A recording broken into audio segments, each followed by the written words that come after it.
The Generals of the Yang Family, Chapter 46.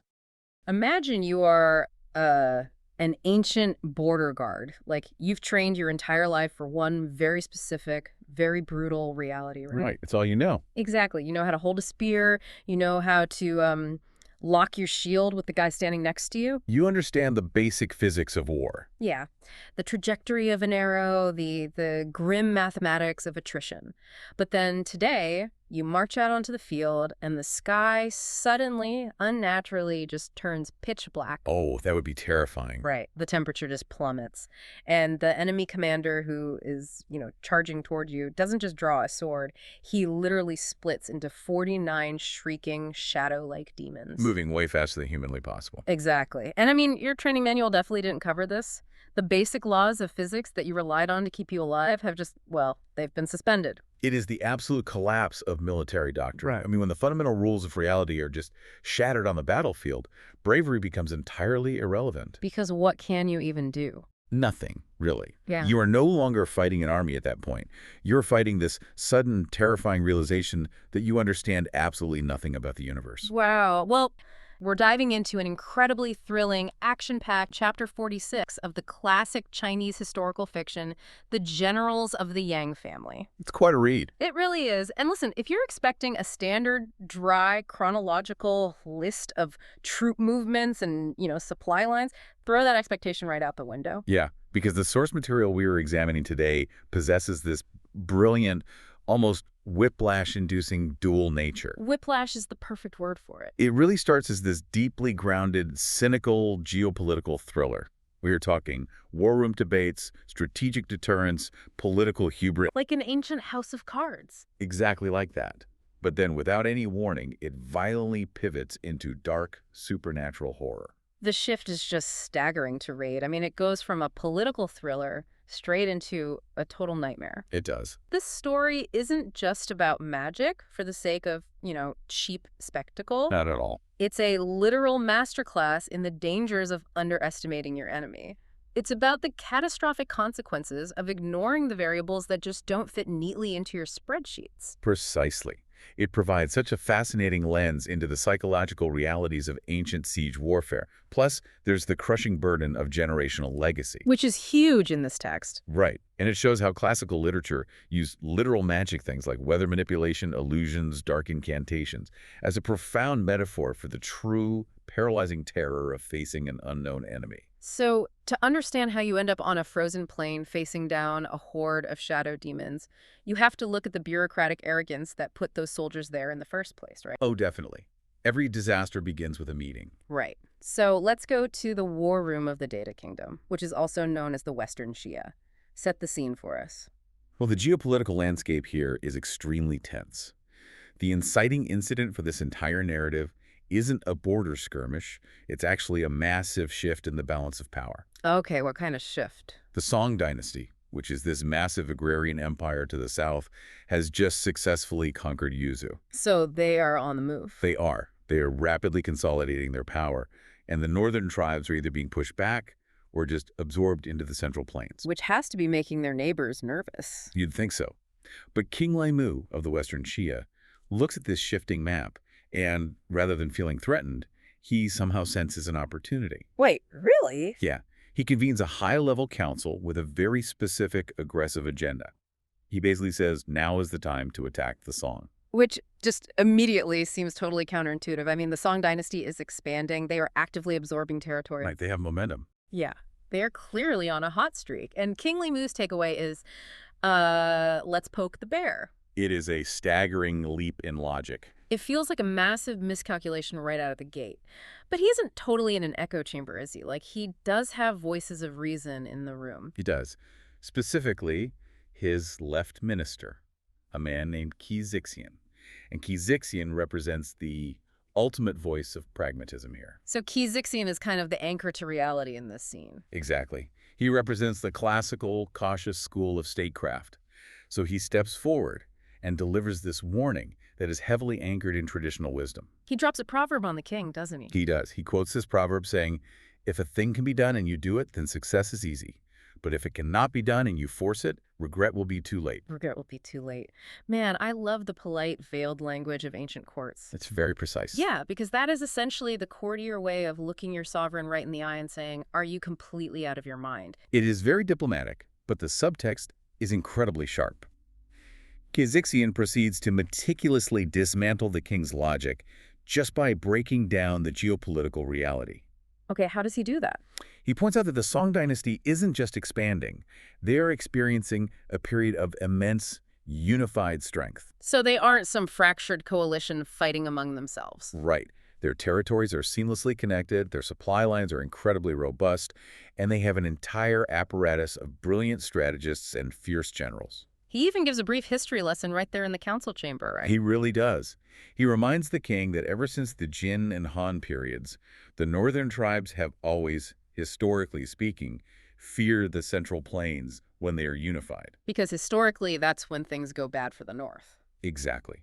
And under the current Song emperor, they have been practically wiping out any northern neighbors who exhaust themselves trying to wage war. So Xixia is trying to explain the concept of strategic deterrence here. Yes, beautifully.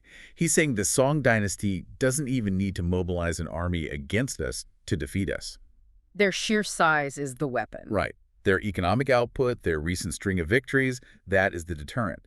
Xixia literally uses the phrase, playing with fire. Oh.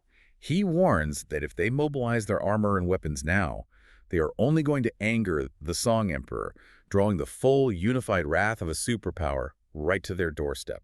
It's a desperate plea for self-preservation, basically. I mean, Xixia is looking at the board objectively and saying, the math doesn't work, we will lose. The math absolutely does not work. And objectivity is a really tough sell when you have a guy in the room pitching a glorious, effortless victory. Which brings us to the warmonger. Yin Qi.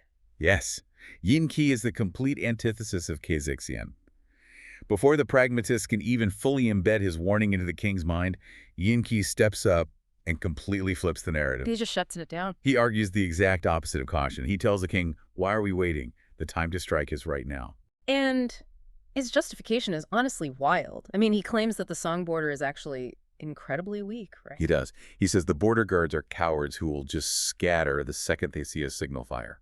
But the linchpin of his entire argument, like the core piece of intelligence he bases this massive invasion on, is his claim that the Song's greatest generals are dead. Right. He specifically names Yang Xixia. Yin Qi tells King Li Mu the Middle Plains generals and soldiers are withered. Withered. Yes. He genuinely believes and forcefully argues that the entire institutional strength of the Song Empire is entirely dependent on a handful of famous individuals. Just a few guys holding the whole thing together. That's his view. Because Yang Xixia, who is a legendary figure of the Song military, has passed away, Yin Qi assumes the entire military apparatus has just crumbled. Wait, I have to challenge that logic. So his entire business plan for an invasion is based on one guy being dead. That's like a startup deciding to attack a massive tech giant just because their visionary CEO retired. Like, oh, the founder stepped down. Great. Let's take over their entire global market share tomorrow. It is a massive leap. Isn't that insanely risky? It totally ignores the thousands of engineers, the infrastructure, the momentum of the machine. Well, it sounds absurd to our modern understanding of institutional continuity, sure. But we have to contextualize this. Okay, fair. Contextualize it for me. Yin Qi isn't just being foolish. He's misapplying a very real historical dynamic from that era. Oh, really? Yes. In eras built heavily on cults of personalities and localized martial leadership, removing a visionary founder or a legendary general actually did often collapse an empire. Ah, I see. Because the loyalty was to the person. Exactly. Armies were frequently loyal to the man, not the abstract state. Okay, so he's looking at the Song dynasty through the lens of a tribal or localized military structure, where the warlord essentially is the army. That's it, exactly. But his critical blunder is that the Song dynasty is highly bureaucratic. It's a well-oiled institution. So they don't rely on just one guy. No. Yin Qi's hubris is a classic military failure. He is confusing a specific, highly emotional vulnerability, like the death of a beloved hero, with total systemic structural weakness. He thinks pulling out the keystone will collapse the arch. Right, not realizing the Song have already mortared the rest of the wall. It's solid. Yet he stands there and promises the king the world. I mean, he says that with his own skills, he can make the border towns disintegrate just with the noise of his marching army. It's an incredibly bold claim. He literally promises to march right up to the imperial city and win the whole empire in one battle, a one-hit knockout against a superpower. And King Li Mu, who clearly suffers from massive confirmation bias, is completely swayed. Of course he is. He wants to believe Yin Qi because Yin Qi is telling him exactly what he wants to hear, that conquest will be fast, cheap, and glorious. So the king just goes for it. He immediately appoints Yin Qi as the commander-in-chief of the southern expedition. Which naturally leads to a massive question. Who exactly is Yin Qi? Like, why does the king trust him so implicitly? It's a great question. Because if you are going to hand over your entire foreign policy, your treasury, and your military apparatus to a guy promising to topple an empire in a week, he can't just be a good public speaker. No, absolutely not. He has to have something terrifying backing him up. And he does. The text provides a very specific profile of Yin Qi. He is not a standard classically trained general. He is a King Di warrior. Okay, tell me about the King Di. The King Di were historically nomadic and mountain-dwelling peoples. They were often viewed by the agrarian Central Plains as fierce, unpredictable, and culturally alien. So he brings a totally different style of warfare. Yes. The text notes Yin Qi wields twin massive poleaxes, which require immense physical strength, and he is described as having the courage of 10,000 men. But I mean, physical strength alone isn't enough to guarantee the fall of a dynasty. No, it isn't. And here is where the text takes that sharp left turn we talked about. Here is where the math we were discussing gets thrown completely out the window. Exactly. Yin Qi possesses a nickname, Yin Taisui. Taisui, what does that mean? Taisui is a complex, astrological, and mythological concept in Chinese culture. It's often associated with a powerful, dangerous deity of the year. That sounds ominous. It gets worse. Because more importantly, in the context of this story, Yin Qi possesses the literal magical ability to summon wind and rain. He controls the weather. He controls the weather. I mean, we went from a totally grounded debate about border security, supply lines, and the psychological impact of losing a general straight into, oh, by the way, our new commander-in-chief can literally call down a localized hurricane. It is a profound escalation in the narrative. And the thing is, Yin Qi doesn't operate alone. Right, he gets to pick his team. Once given command, he is allowed to assemble his vanguard. Now, in ancient warfare, the vanguard is the tip of the spear. They are the shock troops. Exactly. They're the first to make contact, the ones who set the psychological tone for the entire invasion. To lead this vanguard of 100,000 troops, Yin Qi appoints a man named Shu Tianxian. And if controlling the weather wasn't enough of an escalation, Shu Tianxian's nickname in the text is literally the Black Devil Lord. Yes. He brings his own brand of dark magic to the battlefield. The text explicitly notes that he can create 49 distinct illusions or transformations of himself, right? 49, yes. Yin Qi also appoints vice vanguards, named Wang Wen and Wang Hu, and an array commander named Zhang Zhao. But the real heavy hitters are Yin Qi and Shu Tianxian. Absolutely. The narrative weight rests entirely on them. They represent a supernatural threat marching alongside a massive conventional army. And they march out of the western Xia with 100,000 troops heading straight for the Song border city of Jiangsu. The text uses a really evocative poem right here to describe their march. Oh, I remember that. It says, bleak, bleak, the killing aura blocks the red sun, the sound of gongs and drums rumbles like thunder. Man, it's so ominous. So we have this terrifying, reality-bending army of 100,000 soldiers marching toward the border. They are a vanguard of anomalies. And this brings us to the walls of Jiangsu. Right. The Song border city that has the profound misfortune of being the first point of contact. Yushang's is a classic fortress city. It's designed to be the hard outer shell of the empire. But even a hard shell can crack. Oh, definitely. The Western Xi army arrives and sets up their camp just 10 miles south of the city walls. And inside Jiangsu, we are introduced to the leadership. Commander Qi Qin and his general, Deng Wen. Yes. And they are immediately forced to confront a stark, uncompromising reality.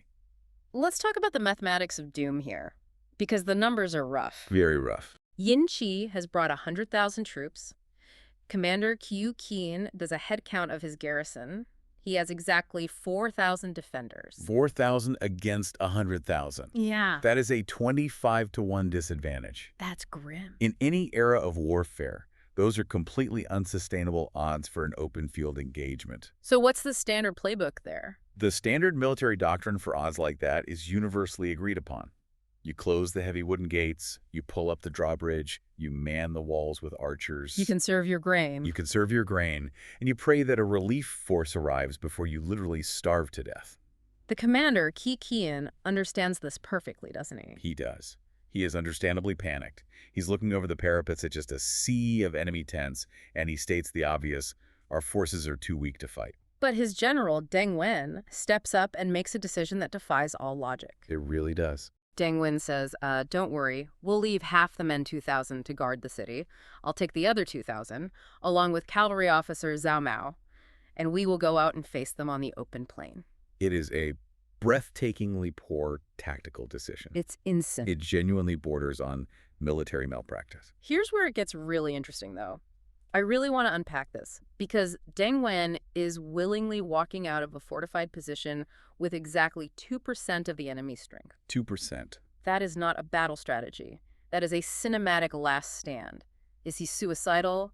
Is he stupid? What is the psychology behind throwing away your absolute only tactical advantage, your walls? It connects right back to the hubris we discussed in the war room, but this time it's infecting the song side. Oh, interesting. Deng Wen is not suicidal. He is suffering from a fatal over-reliance on institutional reputation.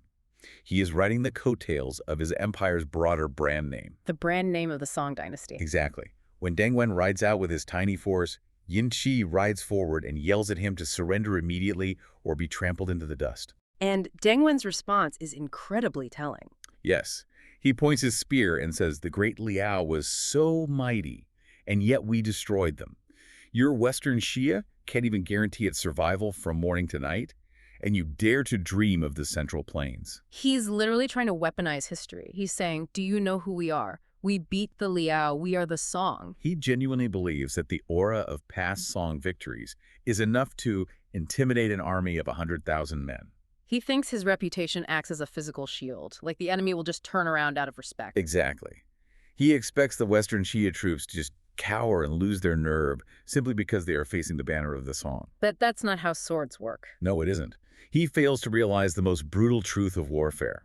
Historical victories do not deflect iron axes. Reputation doesn't stop a cavalry charge. And the reality check he receives is immediate and brutal. Very brutal. Shu Tianqian, the Black Devil Lord, rides out to meet him. Now, crucially, Shu Tianqian does not use his magic here, right? He doesn't need to. Right. He just hefts this massive iron axe, and he engages Deng Wen in single combat. They fight for about 30 rounds, and the text specifically notes that Deng Wen's spear technique begins to grow chaotic. He's getting tired. He's losing his stamina, he's losing his form completely, he is being thoroughly outmatched in purely conventional physical combat. He brought historical arrogance to a knife fight, basically. And he is losing. Now, seeing his commanding officer floundering, the Song cavalry officer, Zongbao, realizes the danger. So Zongbao jumps in. Yes, he spurs his horse forward, waving his blade, attempting to turn it into a 2-on-1 fight to save Deng Wen. But Shu Tianqian doesn't flinch. He just fights them both simultaneously. He does. And then Yin Qi, the commander who can literally summon storms, who has been quietly watching this entire pathetic display from his horse, he decides to end it. He calmly pulls out a bow. He draws back the string, takes aim, and fires a single arrow. And he shoots Zongbao dead right off his horse. On shot, 1 kill. Just boom. The psychological impact of that single precise arrow is devastating, isn't it? It instantly shatters the illusion of Song invincibility. Deng Wen sees his cavalry officer killed instantly, realizes his historical rhetoric has failed completely, abandons the fight, and just turns his horse to flee back toward the safety of the city walls. But you can't just casually retreat from 100,000 people. No. This retreat triggers an absolute massacre. Yin He just waves his massive army forward. The 100,000 troops surge like a tidal wave over the 2,000 retreating Song soldiers. And by the time Deng Wen makes it back across the moat and through the gates of Jiangsu, half of his men are dead. 1,000 lives lost in a matter of minutes. Entirely because of his arrogant assumption that his empire's resume would fight for him. Exactly. And now the Western Xia army completely surrounds Jiangsu. The siege has officially begun. The atmosphere inside the city violently shifts from unearned arrogance to sheer suffocating panic. I can only imagine. General Deng Wen orders the gates bolted tight, the drawbridge raised, and he has to go report back to Commander Xixia. He has to eat a lot of crow. He has to admit that his gambit failed, the enemy is vastly superior, and Zhao Mao is dead. Commander Keen is terrified. He looks at the remnants of his garrison and says, "They are many, we are few, we cannot resist." The mathematical reality has finally set in. He realizes their absolute only hope is to beg the capital for salvation. So they quickly draft a desperate plea to the Privy Council for emergency reinforcements. And here we get a brilliant glimpse into the agonizing, slow-motion reality of ancient communications. Oh, yeah. This part is wild. Because they cannot just send an encrypted radio transmission. No emails, no texts. They have to physically send a human being through an active siege line. Which is basically a suicide mission. Pretty much. They select a messenger and send him out in the dead of night. The text describes the rider breaking out like a shooting star, heading south toward Bianjing, the imperial capital. You know, I always try to put myself in the shoes of the people left behind in the city during that wait. It must have been excruciating. Right. You are trapped behind cold stone walls. You can literally hear 100,000 enemy soldiers outside, sharpening their weapons, lighting their campfires. Your general just got publicly humiliated. And lost a quarter of your entire fighting force in 10 minutes. And your absolute only thread of hope is one single guy on a horse sneaking out a side gate in the freezing dark. Hoping he doesn't hit a tripwire or get spotted by a patrol. Exactly. And then he has to ride for days just to deliver a piece of paper. The psychological weight, the absolute paranoia of that waiting period must have been unbearable. It is the ultimate test of psychological endurance. Yeah. You are completely isolated, physically disconnected from the safety of the empire. You don't even know if your message got out. You don't even know if your messenger made it through the enemy lines. He could be lying dead in a ditch a mile away and you would never know. So you just wait. You just sit on the walls, watch the enemy fires burning in the dark, and wait for starvation or a breach. But the rider does make it. He rides like a shooting star, exhausting horses, pushing himself to the absolute brink, and delivers the terrifying news to the Privy Council in Bianjing. Yes. And this shifts our scene from the bloody, muddy, desperate gates of Changzhou to the pristine, opulent, but suddenly panic-stricken halls of the imperial court. The arrival of this news completely shatters the tranquility of the capital. The emperor is informed immediately. Emperor Zhenzong is briefed by his close ministers, and his reaction is immediate, visceral shock. He says the Western Xixia invading while we are vulnerable is truly a great disaster. I find it really interesting how quickly the emperor panics. How do you mean? Well, he doesn't delegate this to a mid-level bureaucrat. He doesn't say, oh, just send the local provincial reserves to deal with it. No, he doesn't. He immediately convenes an emergency council of his highest civil and military officials. He recognizes this instantly as a Tier 1 existential threat. Because the emperor, unlike Deng Wen, understands exactly what Yin Qi is trying to exploit. The bottleneck. Exactly. The Song dynasty is vast, yes, but its borders require constant, vigilant defense. A fortress city like Shanzhou is basically the cork in the bottle. And if it pops? If a massive 100,000-strong force punches a hole through Shangzhou, the path to the capital, the soft underbelly of the empire, is dangerously open. So it can't mess around. He cannot afford a slow response. He needs a definitive solution, and he needs it instantly. And right on cue, a minister Chai Yu steps forward. He tells the emperor, I can recommend one person who can absolutely repel the enemy troops. A very bold promise. The emperor, who is clearly desperate, asks who it is. And Chai Yu drops a name that carries more weight, more baggage, and more historical gravity than almost any other in this lore. He certainly does. He says the hero of 3 generations of a military family, the grandson of the Golden Blade Lord Yang, the current Metropolitan Inspector, Yang Zongbao. Yang Zongbao. Yeah. This is truly the crux of the narrative's emotional and thematic weight. It's a huge moment. Because this isn't just about finding a good tactician.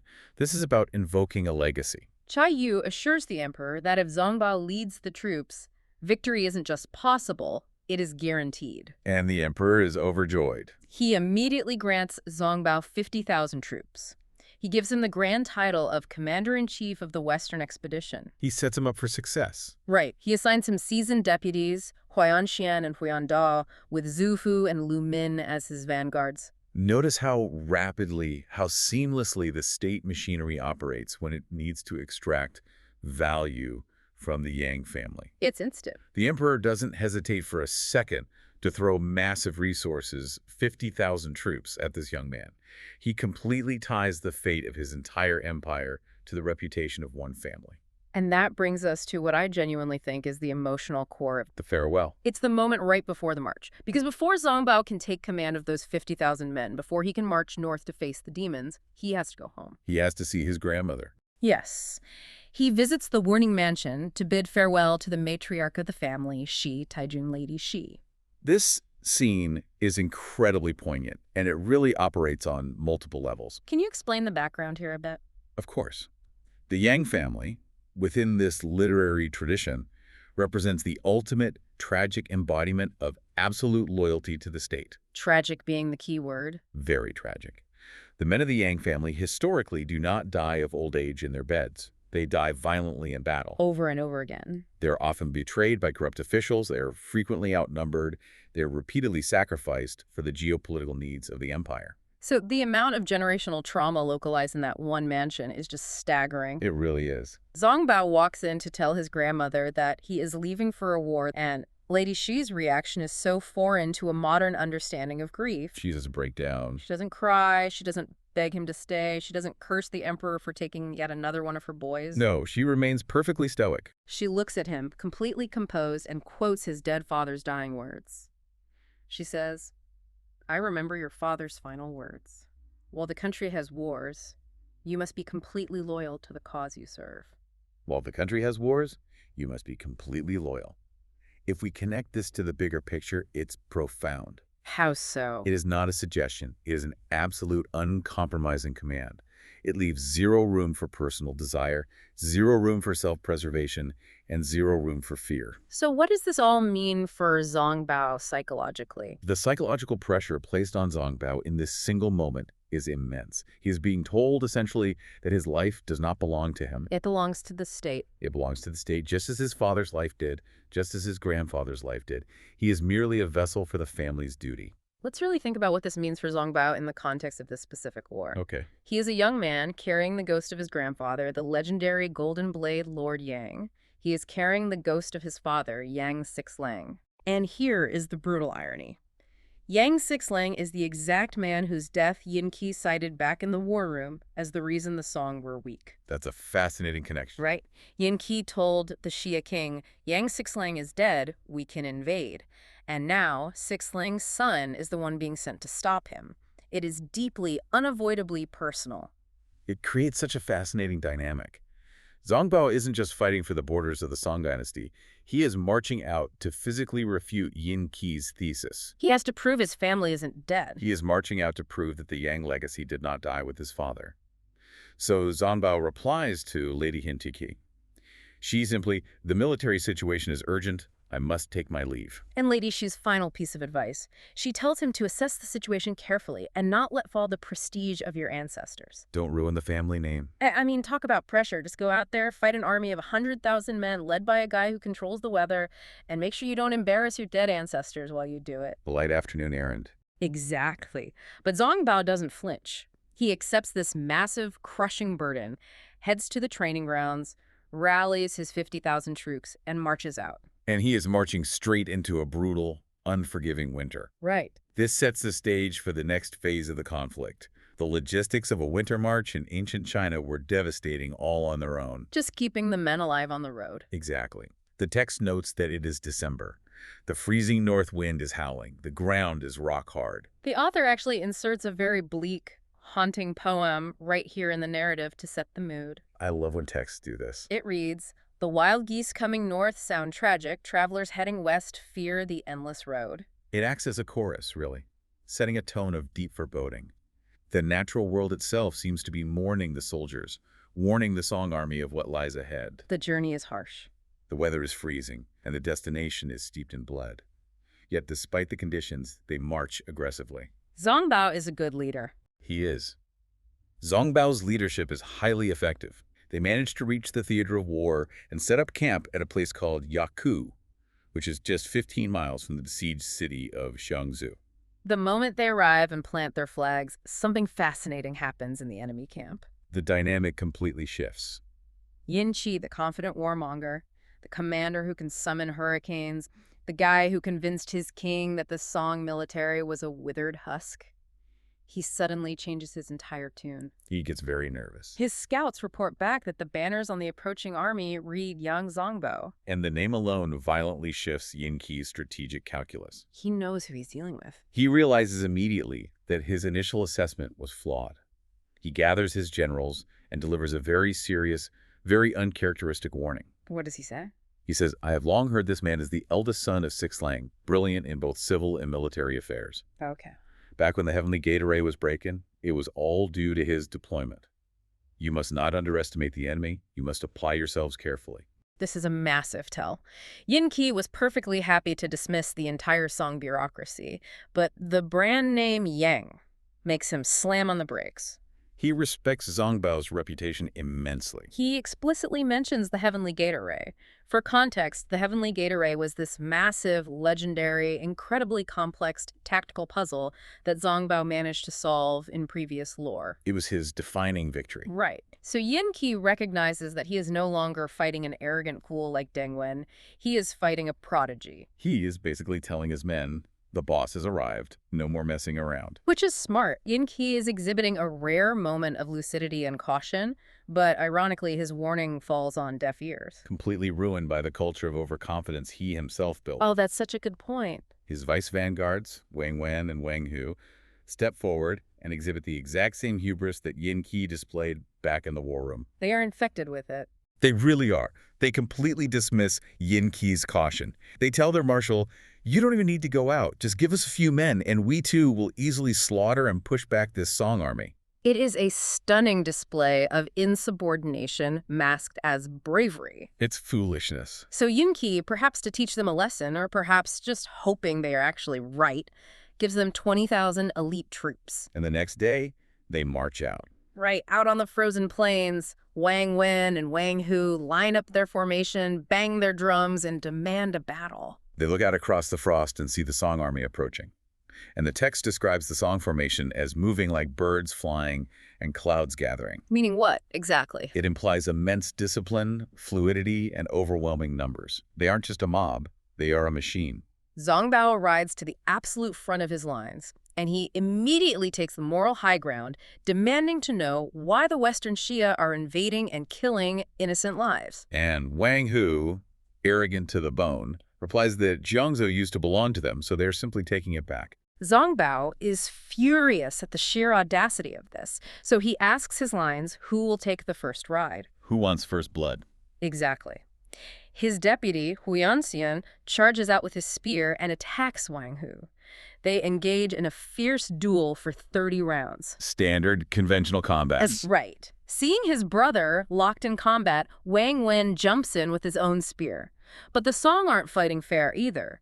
Huyanda, the other Song deputy, charges in from the flank with his axe. It turns into a chaotic, violent melee. But very quickly, Wang Hu's strength begins to fail. He can't keep up with the Song deputies. No, he turns his horse and runs. Huyangjin chases him furiously across the plain. And Zongbao, who is watching from the rear, sees the enemy formation buckle. He sees the opening. He immediately waves his flags and orders the main force to advance. It is a brilliantly executed tactical surge. Zongbao waits for the exact moment the enemy's morale wavers, and he hits them with overwhelming force. Wang Wen sees the tide turning, realizes they are completely outmatched, and he flees as well. The Song forces completely rout the 20,000 Xia troops. It's a total collapse. From the walls of Shangzhou, Commander Qi Qin sees the Xia army breaking, realizes relief has finally arrived, opens the east gate, and rushes his men out to catch the retreating Xia in a pincer. It is a massive, crushing, textbook victory for the Song. They slaughter the fleeing troops, and Zongbao calmly pulls his victorious men into the safety of the city. A perfect execution of conventional warfare. Okay, I have to stop the narrative here and push back on this. Okay, why? Because as a reader, as a listener, isn't this a little too easy? Oh, I see what you're saying. Right. We spent the entire first half of this story hyping up this terrifying supernatural enemy. We have the Black Devil Lord who can split into 49 demons. We have Yin Qi who summons hurricanes. We have an existential threat to the Empire. And this great Song army just shows up, does a standard cavalry charge with some spears and axes, and wins the first major skirmish without breaking a sweat. Feels anticlimactic. It feels like a bait and switch. Well, your suspicion is entirely justified. And it highlights the brilliance of the narrative structure here. Okay, lay it on me. This victory is a deliberate, false sense of security designed by the author. It serves two purposes. First, it demonstrates how reputation dictates the flow of battle. Like we saw with Yin Qi getting scared. Right. Wang Wen and Wang Hu fell victim to their own overconfidence and decided to fight a purely conventional battle against Yang Zongbao. Which is dumb because Zongbao is a master of conventional warfare. Yeah. If you play a standard game of chess against a grandmaster, you're going to lose. Exactly. But the second purpose of this victory is much more sinister. Oh. The Xia army's true strength, as we established, isn't conventional. This initial defeat is the necessary catalyst. It is the friction that unleashes their real terror. Wait, really? Yes. The Song army now believes the Xia are easily broken. They believe their tactics work. And that belief is exactly what the enemy needs to spring the trap. The hubris flips back to the Song again. Precisely. Which brings us to the most horrifying sequence of the Black Devil Lord's trap, where magic decimates the Song. Okay, let's get into it. Wang Wen and Wang Hu run back to the Xia camp, completely defeated, their forces scattered.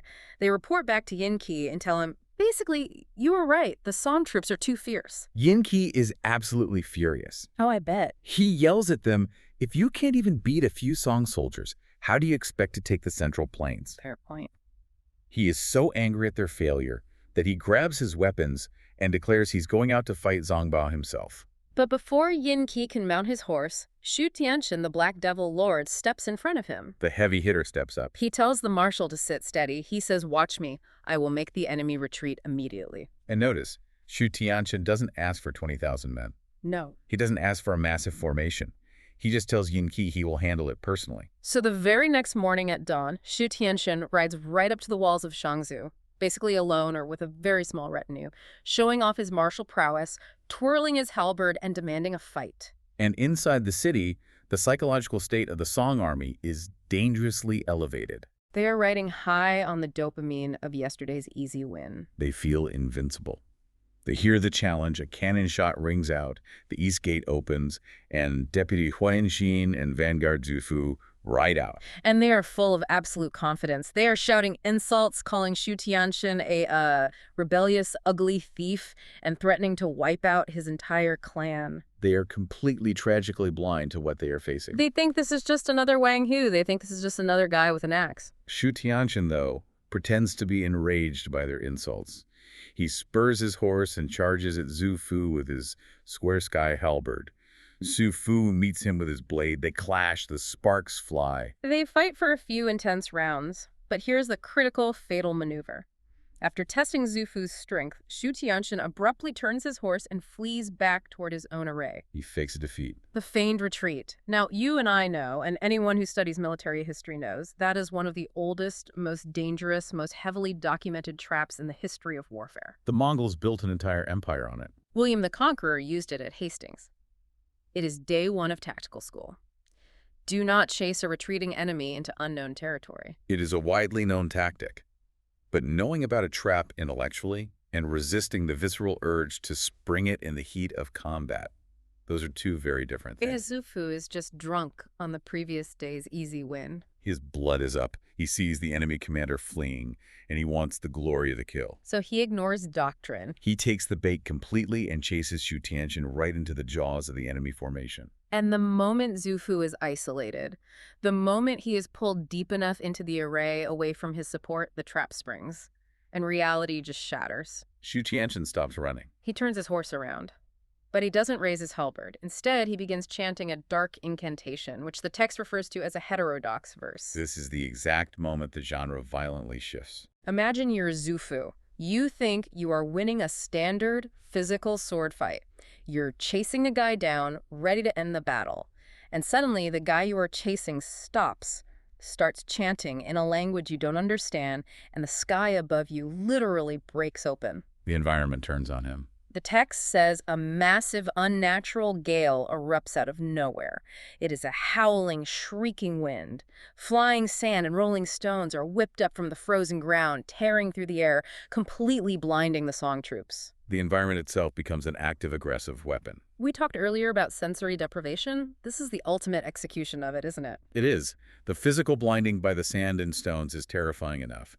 It instantly destroys unit cohesion, communication, and situational awareness. You can't even see your own hands. The soldiers cannot see the man next to them. They cannot hear their commander's orders over the wind.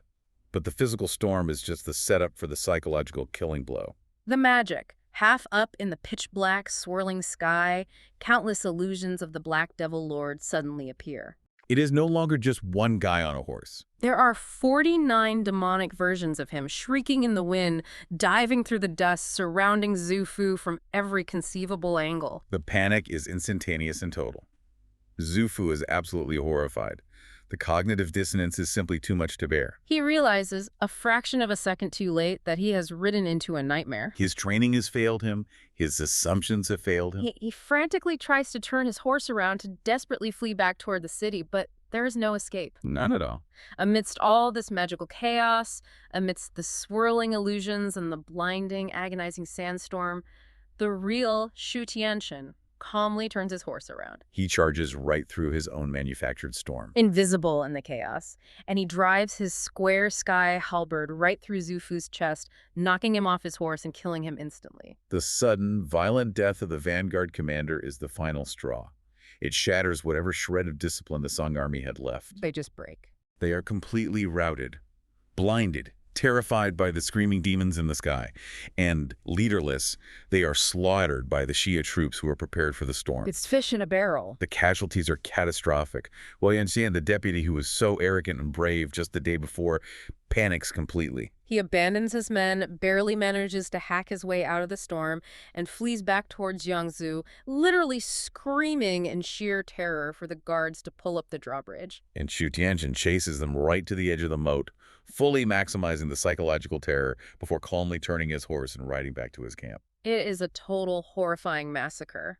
Wei Yanxian runs bleeding into the command center inside the city and breathlessly reports to young Zongbao exactly how Yufu died. He tells him everything. He describes the black sky, the wind, the demons, and Zongbao, this brilliant tactician, the hero who solved the legendary Heavenly Gate Array, the man carrying the crushing weight of his legendary ancestors. He's completely, profoundly stunned. Zongbao's reaction is incredibly telling. He listens to the report and exclaims, "The West unexpectedly has such weirdness." Such weirdness. I love that phrasing. He is a master of strategy. He can calculate supply lines, flank maneuvers, and troop morale. But what does a grandmaster do when the opponent flips the board and changes the rules of gravity? You can't out-tactic a hurricane of demons. Exactly. He is looking at a situation where his entire framework for waging war has just been invalidated. He is so shaken that he literally asks the room of his surviving officers who dares to lead troops out to face the array again. He has no plan. The math doesn't work anymore. He is essentially asking, how do we fight something that isn't bound by reality?